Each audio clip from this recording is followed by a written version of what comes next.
Praise the Lord. ஒரு வேட்டைக்காரன் தன் வீட்டில் அழகான கிளி ஒன்றை செல்லமாக வளர்த்து வந்தான். அதனிடம் பேசி மகிழ்வதுதான் அவனுடைய பொழுதுபோக்கு. வெளியே வேட்டைக்கு போய்விட்டு வீட்டிற்குள் வரும்போது, அன்பே எங்கே இருக்கிறாய் என்று கேட்பான்.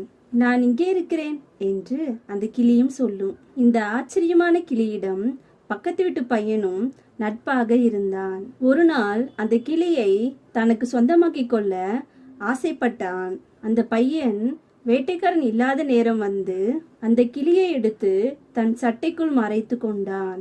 அதற்குள் அந்த வேட்டைக்காரன் வந்து விட்டான். வழக்கம் போல அன்பே எங்கிருக்கிறாய் என்று கேட்க, கிளியும் உரத்த சத்தமாய் இங்கே இருக்கிறேன் என்று கத்த, சத்தம் வந்த திசை நோக்கி பார்க்க அந்த பையன் வசமாக மாட்டிக்கொண்டான்.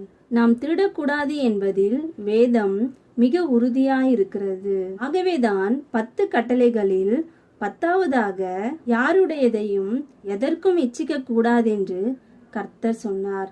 காரணம், அந்த இச்சைதான் திருட தூண்டுகிறது.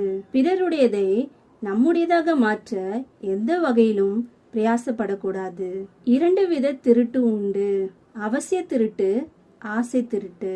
ஒருவன் பசிக்காக திருடுகிறான் என்றால் வேறு வழி இல்லாமல் திருடுகிறான் என்று வைத்து கொள்ளலாம். இந்த அவசிய திருட்டையும் வேதம் நிராகரிக்கிறது.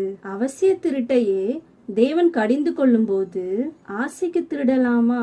கர்த்தர் நமக்கு கொடுத்தது போதும் என்று திருப்தியாய் வாழ்வோம். திருடினால் அதற்கு ஈடாக அதிகமானவற்றை கொடுக்க வேண்டியது இருக்கும் என்று வேதம் தெளிவாக எடுத்துரைத்திருக்கிறது. எனவே பிறருடைய யாதொன்றையும் எடுத்துக்கொள்ளாதிருப்போம். ஆமென்.